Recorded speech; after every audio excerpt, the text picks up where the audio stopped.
Umuhinzi n'abana be. Umuhinzi w'umukungu amaze kumva ko mu busaza bw'urupfu rugenda rumugera amajanja, yahamagaye abana babashyira ahiherereye kuko yari afite ibanga rikomeye yashakaga kubabwira. Yagize ati, bana banjye, imirimo yanjye yose niwo murage mbahaye nk'uko nanjye nawurazwe na data. Muramenye ntimuzarote muyigurisha kuko yihishemo ubukungu bwinshi. Gusa ntabwo nzi uruhande ubwo bukungu buherereyemo, ariko nimukorana umwete muzabuvumbura. Nababwira iki? Ngaho kugira ngo ibihe by'ibinga bitabacika nimukwikire amasuka, muyirime, muyitabire, mutagize agace na kamwe musiga, muyiteramo imyaka yose maze muzirebe. Iminsi mike ishize, umubyeyi yaje gupfa, maze abahungu be bafata amasuka nk'uko yari yarabibabwiye batangira guhinga. Abahungu isambu barayihinga, reka sinakubwira. Isambu yose barayifashe barayitaganyura, bibwira ko bazasangamo zahabu cyangwa andi mabuye y'agaciro azatuma babona amafaranga menshi. Ikiza cyabo ni uko aho babuze bwa bukungu bahateraga imyaka cyangwa se ibiti birimo n'iby'imbuto ziribwa.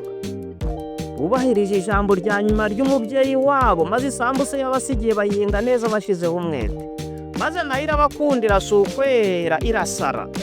Basarura imyaka, ibigega, imitiba n'imiguri barahunika, bigera n'aho biba bito bubaka ibindi.